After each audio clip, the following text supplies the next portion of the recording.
Right, I've got this excellent piece of kit to show you today, and it's the Drillpro angle grinder belt sander attachment. So in the box you get the main unit here, an adapter which is a 10mm adapter for the smaller type angle grinders, and 5 different grades of abrasive belts. And if you look on the Banggood listing, you can actually get this drive adapter in 14mm as well for the larger type angle grinders. And the maximum clamping diameter here for the angle grinder to go in is 43mm. And I'm using this angle grinder here, which I reviewed some time ago. It's this one here, and I'm using that because it's variable speed. And that effectively gives me a variable speed belt sander. So the sander attachment is made of 4mm thick steel plate, and then it has turned aluminium rollers, and each of those rollers has a roller bearing in either side.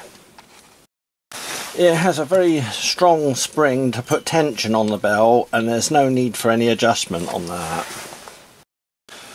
The only adjustment that you have is this red knob here, which actually alters the angle of this roller and makes the belt run central when you get it right. And the only other adjustment there is under these 2 screws here. There's some slots, and you loosen these 2 screws off to be able to move this rest plate forward and back. So when it's all set up and the belt is on, you loosen these 2 screws here and bring that plate forward to leave the least possible gap between this pad plate here and the belt. Now I have made a small alteration to this belt sander to make it better, and that's actually changing the Phillips type crosshead screws, and they're 6mm for 6mm Allen bolts.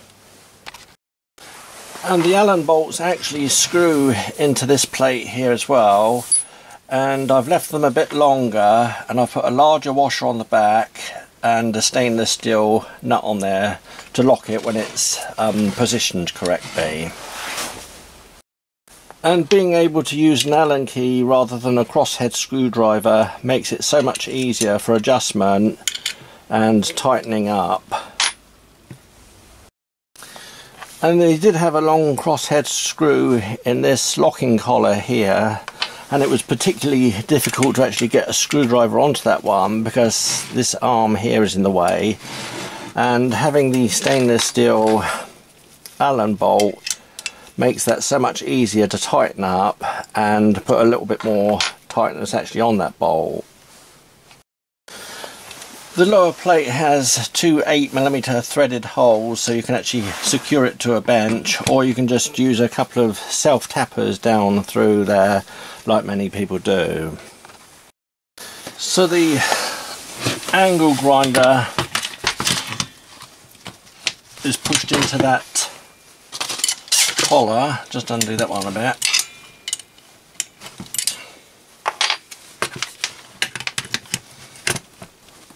And twist it in up to the shoulder so it's nice and square,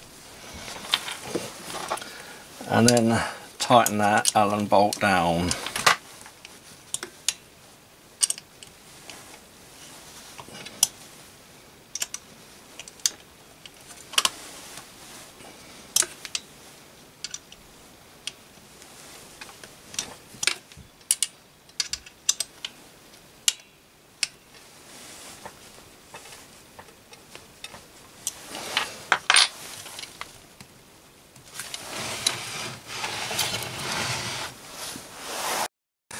And that locking collar is all steel construction, so when the angle grinder's in there, it's absolutely solid and it won't move.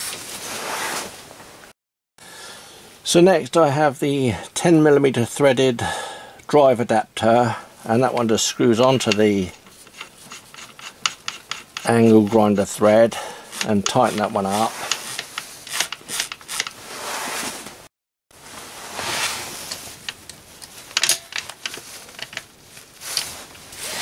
Incidentally, I forgot to mention that when you take the nuts and things off the angle grinder, what I do is I tie them together with the other accessories from the angle grinder with a piece of bright yellow paracord, and then I can hang them up in the workshop or put them in the angle grinder box and I won't lose them.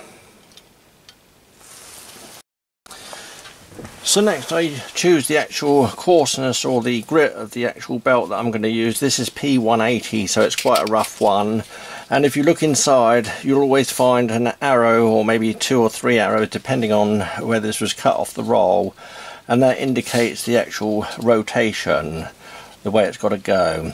So the belt comes down, so put the belt on the 2 lower aluminium rollers first and just onto the front top one, and then push this one right the way down and slide the belt all the way onto the rollers. And you can get some indication of how it's actually going to run just by spinning it by hand. But when you start it up, you might have to adjust this one to actually get it running dead true in those rollers, or central.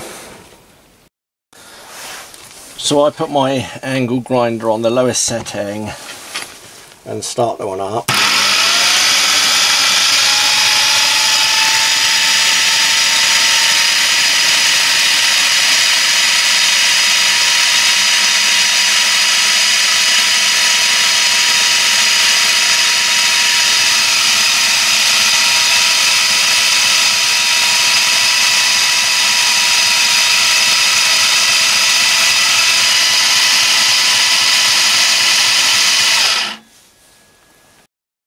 And this is where you'd loosen these 2 screws here, or bolts, and actually slide this plate forward so the belt is actually resting on that plate.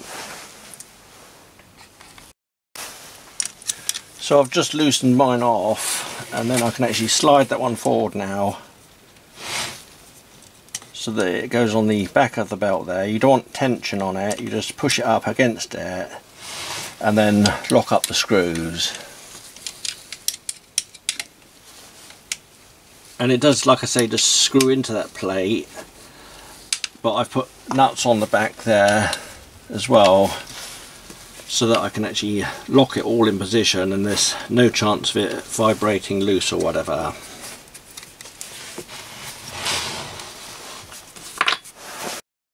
So you can now see that that plate is actually positioned to the angle of the belt as it comes down. It's just touching the back of the belt, it's not pushed hard onto it. So the plate just gives the belt support so it doesn't actually bend in when you're actually pushing onto it.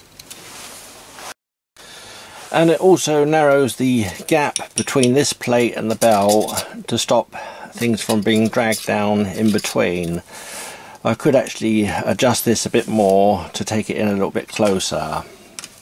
So I might upgrade it a little bit later and actually do something to actually take that in so that there's only about a 1mm gap.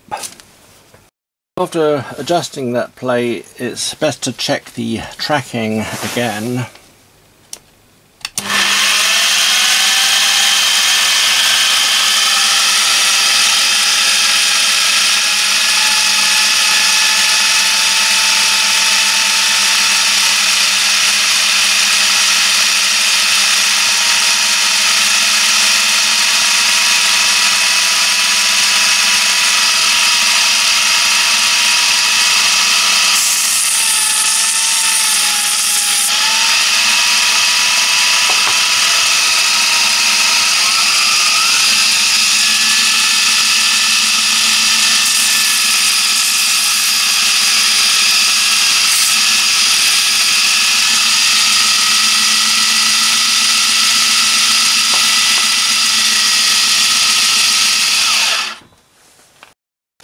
And it is an absolutely fantastic invention for the angle grinder. It's great for sharpening all different types of tools and knives, for cleaning metal up. You can actually take the burrs off of screws and things when you've sawn them in half or sawn them down to length. Plus they're absolutely brilliant for shaping wood, metal or plastic. And what I'm going to do with mine is I'm going to actually bolt this one onto a piece of nice plywood or whatever, and then I'm going to put a beam of wood screwed to that plywood underneath with some self-tapper screws, and then I can actually put this one into my large bench vise like I do with many of my other tools, and then use it, and then when I've finished with it I can actually take it out of the vise and put it on the back of the bench out of the way.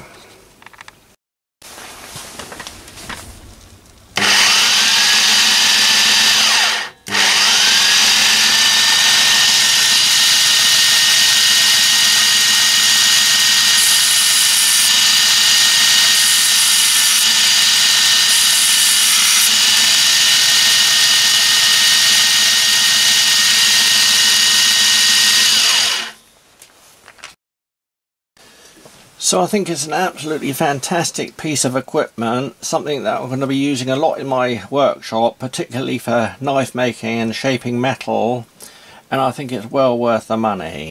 And coupled with an excellent angle grinder such as this one, which is variable speed, makes it a much more versatile tool and much easier to use. And I'll put the links below both for the actual attachment and this particular angle grinder. And it's really worth checking out those links on the Banggood site at the moment, because the last time I looked the actual belt sander attachment was on special offer.